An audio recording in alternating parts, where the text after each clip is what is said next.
All right, and last but not least, the last method we have for programming your church's lighting in ONYX is punting.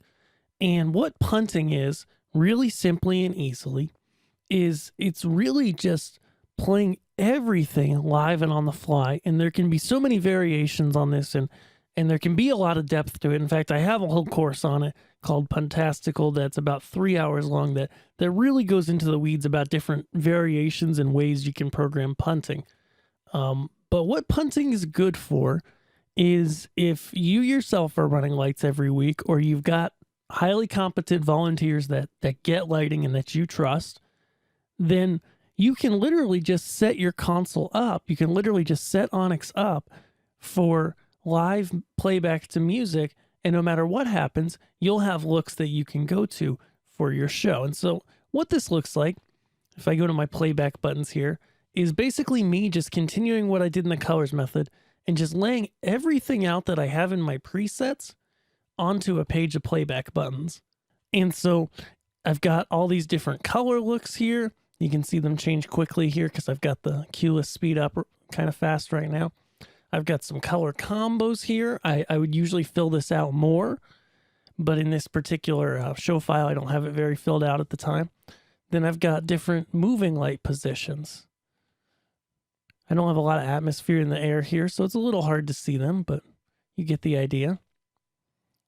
Then I've got gobos as well for my spot movers.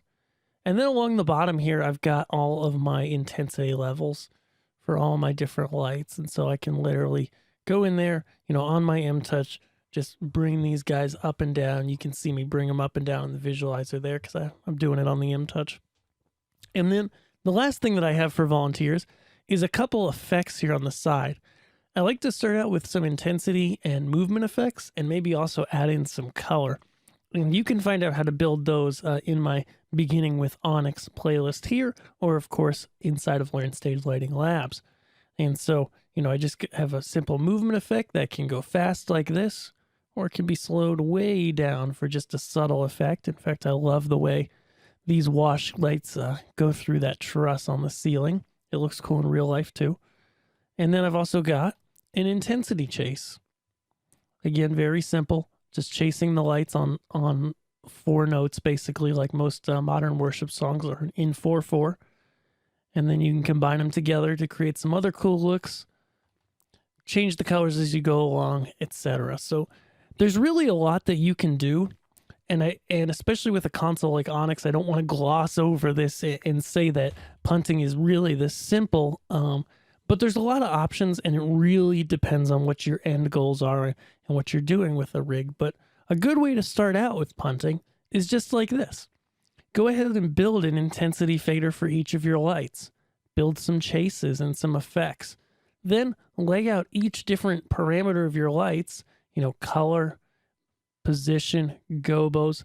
Lay all that stuff out and then have it in all of these cues that you can access.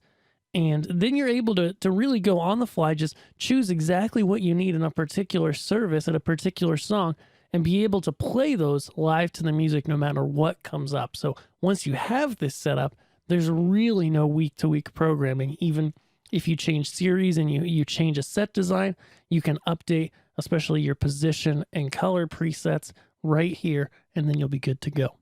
So with that, guys, let's wrap this up and talk about what we've learned here in these videos. Now that you guys have watched these videos, I hope you have a better understanding of some of the different methods that I like to use when I'm setting up a church's lighting for the first time. As you've learned, the correct method for you really depends on how active you want lighting to be during the service and how trained your volunteers are, or how much you want to train them.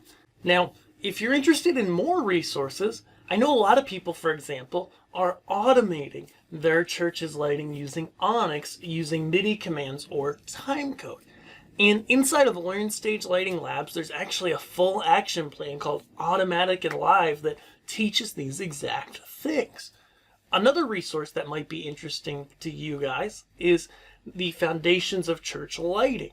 Also available inside of Learn Stage Lighting Labs, we'll start completely from scratch, show you how to set up your lights for the most effective results in your church, and then show you how to program it inside a console. And last but not least, if you want to use that punting method that I talked about in the videos, I didn't have time to really go in depth, but I've got a full action plan called Puntastical, which you'll see here. And Puntastical is special because it shows you exactly how to lay out any console and then applies it to ONYX for when you want to run things completely on the fly. And I know for a lot of people, this is a really sticky point. This is tough because you can pretty much set up ONYX any way you want.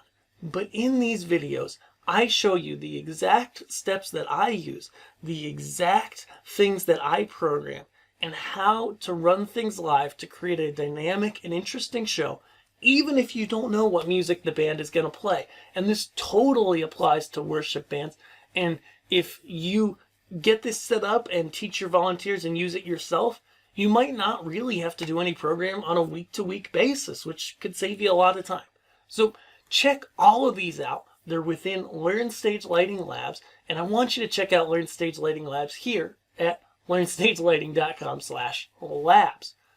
With that, guys, thank you so much for watching. Be sure to subscribe, click that bell for the latest, and I will see you in my next video. Have a great day.